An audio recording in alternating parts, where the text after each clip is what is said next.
فرمایا سن پھر میری یہ بات یاد رکھنا، جب تم لوگ گناہ کرتے ہو نا تو دو حالتوں سے خالی نہیں ہوتے۔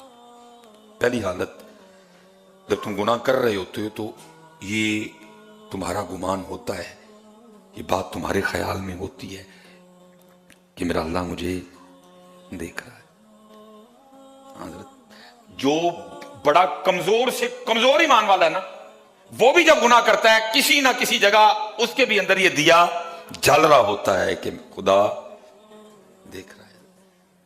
جیسے وہ لکھا ہے نا، جب زلیخا نے جناب یوسف علیہ نبی جن علیہ السلام کو دعوت گناہ دی تو وہ جو اس کے بت تھے نا، تو اس نے اپنے بتوں پہ وہ کپڑا ڈال رکھا تھا۔